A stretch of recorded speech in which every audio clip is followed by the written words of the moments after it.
Have you ever wondered why a man can walk away from a woman's body yet keep returning, restlessly, to the idea of her? Why his mind loops back like a pilgrim to a shrine long after the candles have burned out? The reason is not chemistry in the bloodstream but alchemy in the psyche. The strongest addictions do not begin on the lips, they begin in the unconscious, where symbol feeds hunger and mystery rewrites memory. The mental drug that binds him is not performance or spectacle. It is the felt experience of order meeting chaos, meaning meeting appetite, soul meeting mirror. He is not only drawn to a woman, he is drawn to the part of himself that awakens in her presence, the part that senses structure where he has lived in drift, the part that longs to kneel before something worthy of reverence. Some women carry a quiet that interrupts a man's lifelong noise.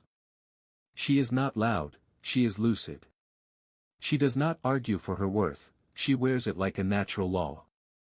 In Jungian terms, she constellates the anima, not as costume or fantasy, but as an axis around which his inner world starts to turn. He imagines he wants her, yet what his soul craves is what she reflects, an image of wholeness and a permission structure for depth. The first dose is not novelty, it is recognition. He is pulled not by her availability but by her alignment, not by fireworks but by the steady flame that refuses to flicker for theatrics.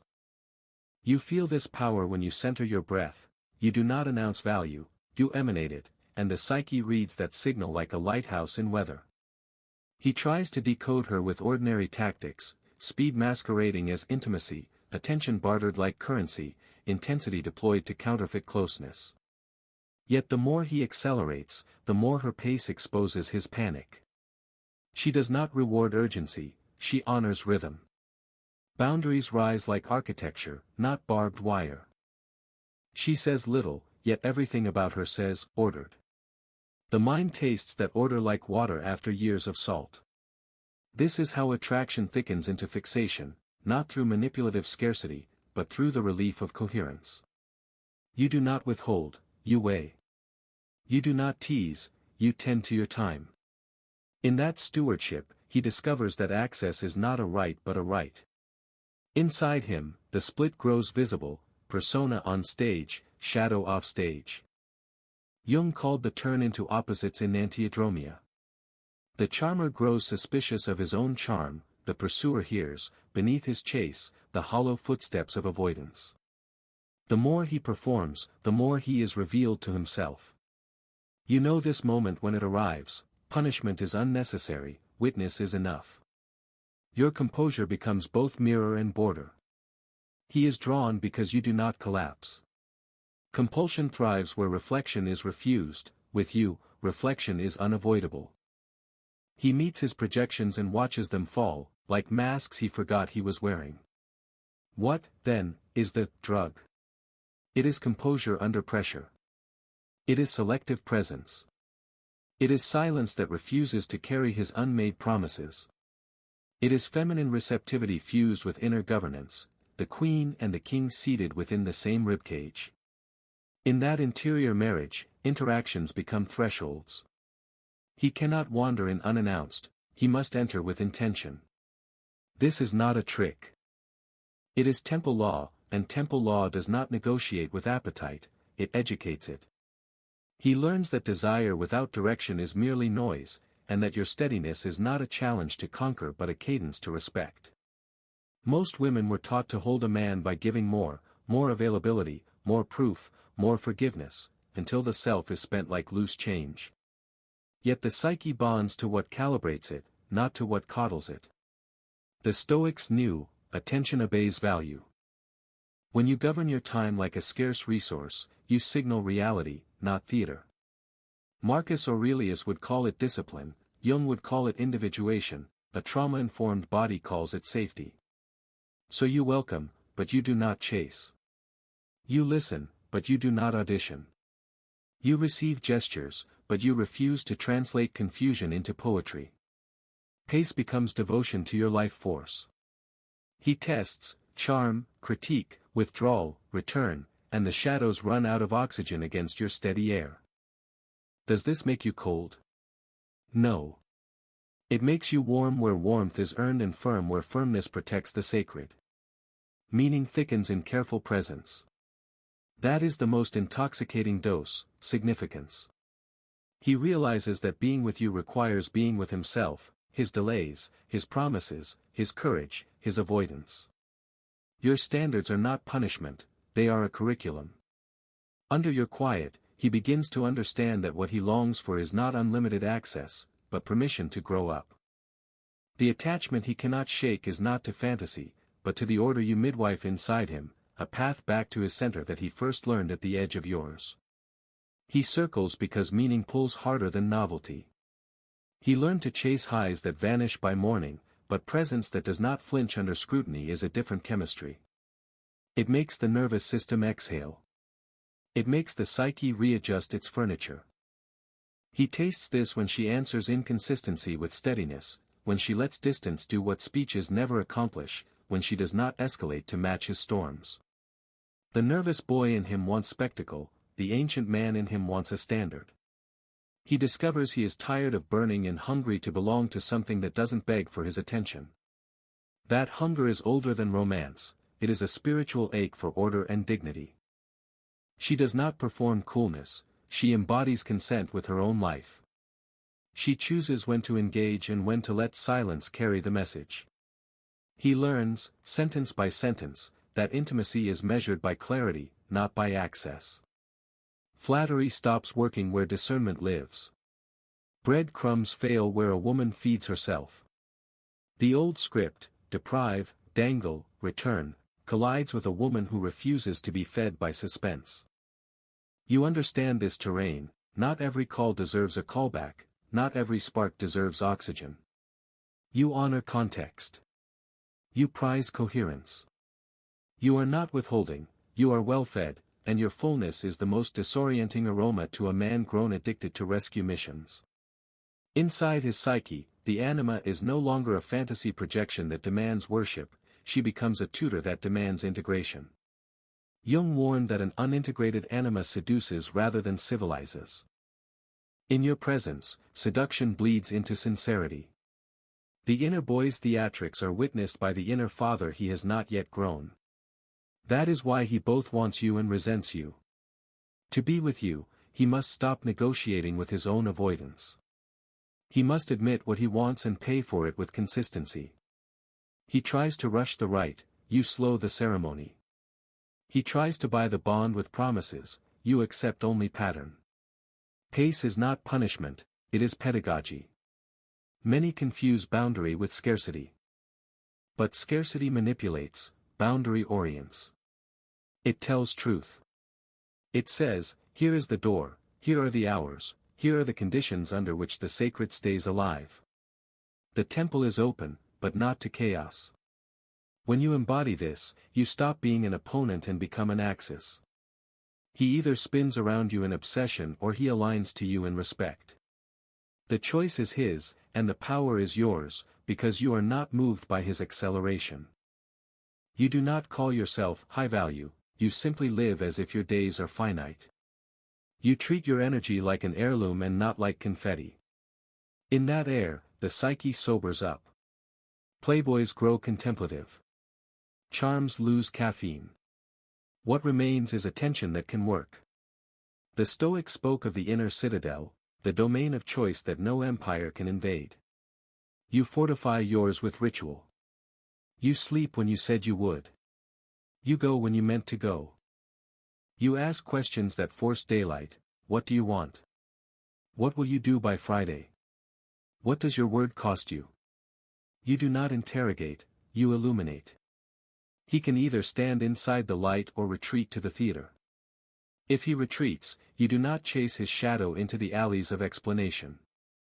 You let absence educate. Reality does the discipline you refuse to outsource to argument. This is the quietest form of power, creating an ecosystem where only what is true can breathe. Trauma often taught women to confuse vigilance with love. So the body learned to monitor, to accommodate, to preempt the storm. But individuation requires resigning from weather control. You stop forecasting his moods and start forecasting your plans. You stop managing his triggers and start managing your calendar. Watch what happens. the dance changes tempo. Without your anxious choreography, his chaos has no partner. Either he learns a new step or he sits out. His nervous system, previously coddled by your salvations, confronts the cold air of consequence. He feels, perhaps for the first time, the dignity of carrying his own weight. Addiction is repetition without resolution. You become unforgettable not because you provide endless novelty, but because you insist on resolution. You ask for completion of cycles, text becomes plan, plan becomes action, action becomes memory. The loop breaks or bonds deepen. This is the sober pleasure he cannot shake, process that goes somewhere. You do not seduce him with extremes, you discipline him with continuity. Where others offered fireworks, you offer a hearth. Where others offered access, you offer a path. And the path has milestones, honesty, timeliness, reciprocity, repair. His obsession, stripped of fantasy, becomes orientation toward growth, or it dies of oxygen deprivation in the open. You, meanwhile, are not waiting in the lobby of his indecision. You are living. The world recognizes a woman who is already chosen by her own life, projects, friendships, practices, sleep, sunlight. Your days smell of sovereignty. He senses that to walk with you is to enter a cadence that will not betray itself for stimulation. He senses that regret will be real if he mishandles this door. Not because you punish, but because the ecosystem ejects what cannot breathe. He begins to want the man he becomes near you even more than he wants you. That is the secret of depth, it makes love to potential, not to performance. He returns because coherence has a flavor he cannot counterfeit. Most romances feed the boyish need for novelty, this one feeds the man's hunger for orientation. She is not a riddle inviting endless interpretation, she is a grammar that forces honest speech. Around her, his language straightens. The persona that once danced for approval discovers how exhausting choreography is when the audience stops clapping. Without applause to fuel the mask, he meets the weight of his own intentions. That weight, felt as responsibility, as timing, as follow-through, becomes the new intoxication. He finds himself craving the relief that comes after doing what he said he would do.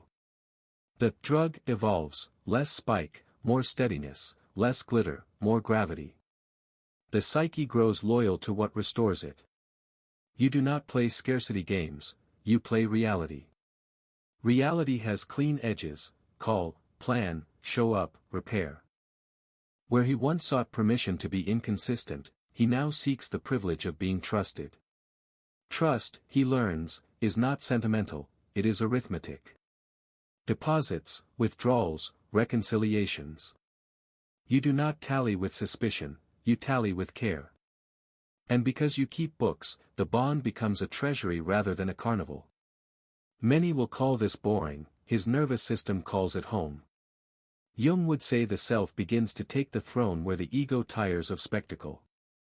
The inner king appears when the inner boy stops stealing from tomorrow. He tests the doors again, late replies, vague intentions, a cameo of jealousy to measure your temperature. But your temperature does not move for weather, it moves for climate. Pattern over episode. He learns that a sulk earns no sermon and a compliment buys no compliance. The intoxicant now is consequence, clean, unglamorous, non-punitive, relentless. When the text dissolves into silence, the plan dissolves with it. When the apology lacks action, the ritual continues without him. The lesson seeps deeper than lectures ever could, value is not loud, and worth is not wheedling. You let the architecture do the speaking, and the architecture says, sacred things keep their shape. The anima, once an enchanting vapor, condenses into a tutor with a ledger. She leads him through the quadrants he avoided, confession, commitment, consistency, repair. Confession without humiliation, commitment without shackles, consistency without perfectionism, repair without groveling. A man drunk on avoidance sobers in these rooms. He discovers the grown pleasure of finishing. Finished conversations, finished tasks, finished patterns of harm that end in actual change. Addiction loosens when cycles close, obsession mutates into devotion when repetition begins to heal rather than harm. Your restraint supplies the altar, his responsibility lights the candle. Stoic clarity edges the frame, control what is yours, release what isn't. You embody this without slogans. You cannot control his velocity, so you control your availability. You cannot control his meaning, so you control your interpretations, naming what is, not what is wished. You cannot control his history, so you control your thresholds, what enters, what remains, what departs. Autonomy becomes your perfume, it lingers in the air long after you leave a room. He inhales the difference between your generous yes and your principled no. The no is the stronger scent. It tells him that desire is welcome but not sovereign, that longing may knock but will not legislate. The psyche respects what it cannot coerce. Trauma taught many to earn love by preempting disappointment, individuation teaches love to earn its keep. You stop rescuing him from the natural impact of his choices. The boy in him panics, the man in him awakens. He starts to observe his own strategies the way a craftsman inspects tools. Does this flattery still serve me? Does this silence protect me or hide me? Does this retreat dignify me or diminish me? Your presence acts like a forge, the soft metals of his habits meet heat and either strengthen or melt. He senses that intimacy with you will never be a meadow without weather, it will be a mountain with paths. The view will be honest. The climb will reveal calves he forgot he had. You, meanwhile, cultivate a private kingdom that does not run on romance. Morning rituals, friendships with spines, work with meaning, a body treated like a companion rather than a billboard. Joy that does not require an audience. Grief metabolized, not staged. In such an ecosystem, a man can come as partner or visitor, never as the power grid. The paradox is merciless and merciful, the less you need his noise, the more he hears his own soul. He begins to crave not your approval but the alignment he feels when he aligns to you. That is the rarest intoxication, a woman who makes you prefer the man you are in her light.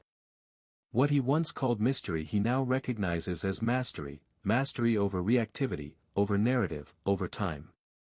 Not control of others, but command of self. He learns that your attention is not a prize he wins, it is a context he honors. The boy looks for an audience, the man looks for a vow. Your energy responds only to the second. In that response, the attachment matures beyond dopamine spikes into oxytocin's quiet church, safety, rhythm, recognition. He arrives later than his fantasies promised, but he arrives as a pilgrim rather than a tourist. Pilgrims stay to clean the floor after the hymn. He begins to notice the withdrawal is not from her, but from his own habits. The tremor he feels when she does not respond immediately is the nervous system confronting blank space where drama used to live. Blank space is clean. It reveals rather than distracts. In that clarity, the shadow speaks, not as condemnation, but as inventory. The ego wants a spectacle of guilt, the self wants a sober list. Here is where you overpromised. Here is where you abandoned your own word. Here is where the boy ran the man's schedule. Around a woman who treats time like an altar, excuses sound like laughter in a cathedral. He senses that the only fitting response is repentance translated into routine. The anima, like a wise midwife, keeps pointing him toward the same doorway: act, then feel. Repair, then romance. Finish, then celebrate.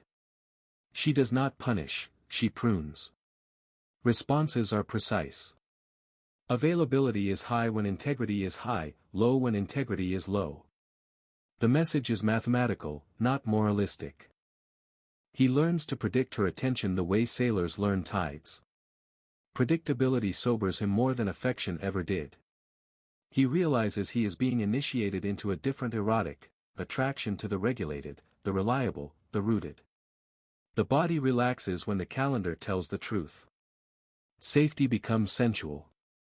He discovers that the most intoxicating touch is the one that arrives when it promised to arrive.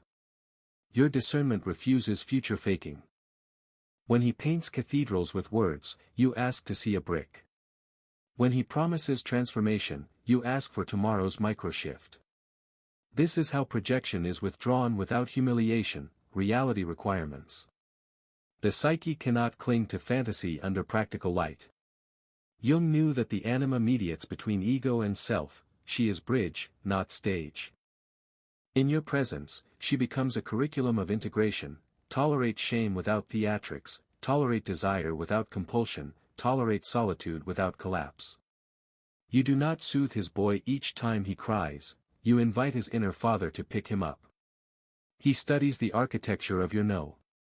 It is neither spiked nor soft, it is shaped. A no is a door that protects the house. A yes is a vow with a calendar. Inside such geometry, he grows. The performative jealousy he used to ignite for leverage meets extinction, no oxygen in a room where silence is not abandonment but boundary. He discovers the discipline of assent, not believing every thought his fear delivers, not granting authority to every spike of craving. Stoic wisdom braids through his days like a steady cord, control judgment, choose action, accept reality. The old intoxication was possession, the new intoxication is poise. You, meanwhile, practice the gentlest revolution, refusing to be a receptacle for his unprocessed history. You do not interpret adult inconsistency through childhood tenderness. You do not explain chaos with empathy until your boundaries drown. Compassion remains, but it is cost-accounted. You offer co-regulation only after he demonstrates self-regulation. This is not cruelty, it is conservation. Energy has a budget. What you spend shaping him you cannot spend shaping your life. So you choose your life, and paradoxically, that is why he learns. The unconscious respects ecosystems that do not betray themselves for love. He associates you with clarity rituals, honest check-ins, time-bound goals, measurable repair. Repair becomes not a beg for pardon but a set of steps: name the harm without dilution, acknowledge the impact without defense, propose a change small enough to implement it, then report back unprompted. This sequence, repeated, creates the sweetest addiction, trust. He begins to crave the sound of his own reliability. He notices the pleasure after keeping a promise is larger, quieter, and longer-lived than the adrenaline of getting away with something. Depth changes taste.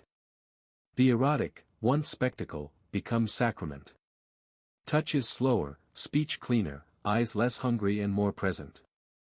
He learns the difference between urgency and intensity. Urgency comes from fear, intensity is the byproduct of truth. You do not leverage the body to buy commitment, you let commitment make the body safe. In such order, desire can be wild without becoming destructive. The psyche feels shepherded, not surveilled.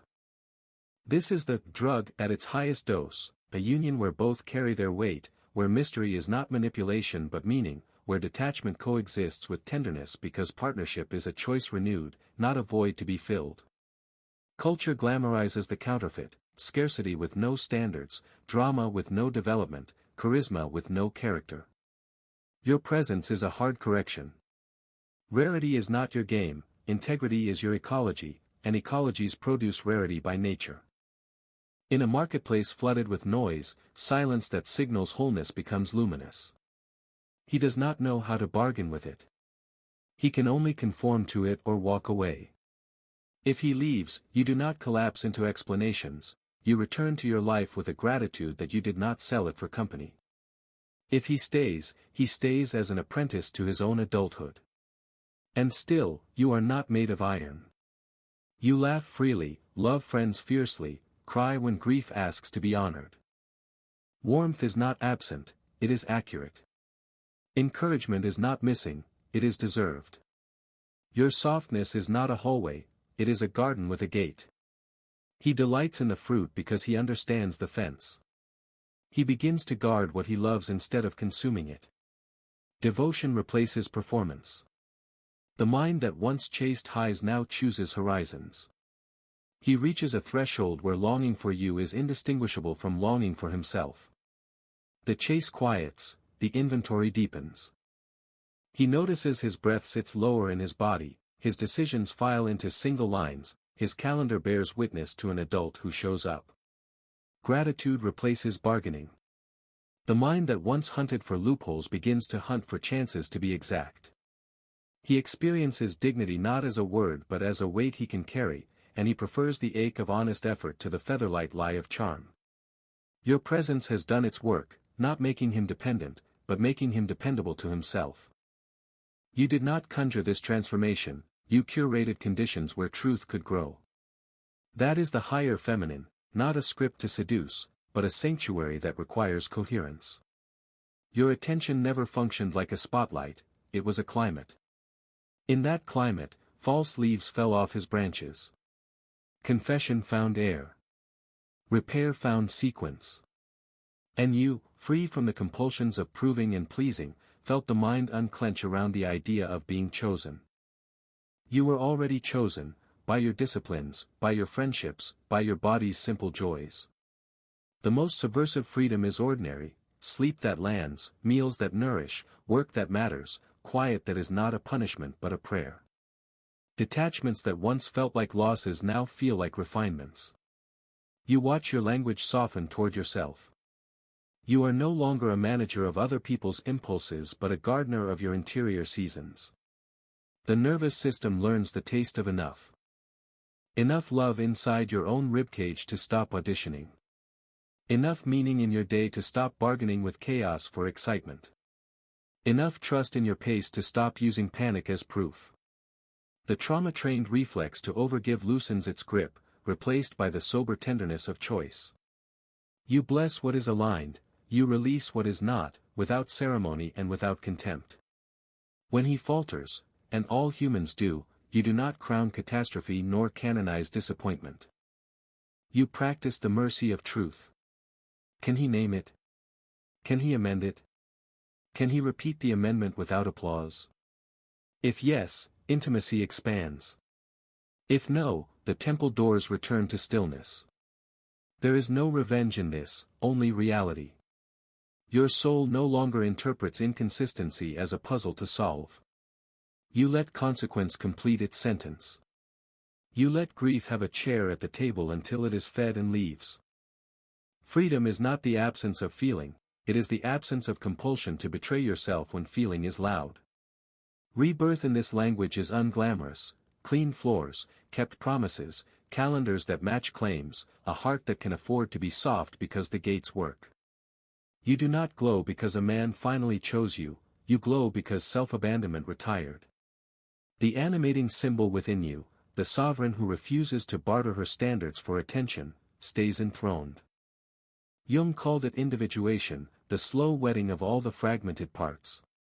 You wear your ring invisibly in how you move through rooms, attentive without anxiety, generous without depletion, erotic without urgency, available without erasing. You look at him now and see a man, not a project. He stands straighter because he stands on himself. The old addiction, the loop of chase, soothe, and repeat, has no oxygen in the ecosystem you keep. What remains is companionship, two centers, orbiting voluntarily, refining each other by presence rather than pressure. On days he cannot carry his promise, he carries his honesty. On days you cannot carry the world, you carry your boundary. The drama that once served as evidence of passion is replaced by the quieter proof of reliability. Silence is not distance, it is depth. Space is not threat, it is respect. The culture will still market you panic as romance and scarcity as status. But your body knows better now. You can feel counterfeit immediately, the high that spikes and drops, the attention that interrogates rather than understands, the performative pursuit that has no budget for repair. You have no appetite for it. The biggest miracle is how undramatic your piece feels. It does not need a headline.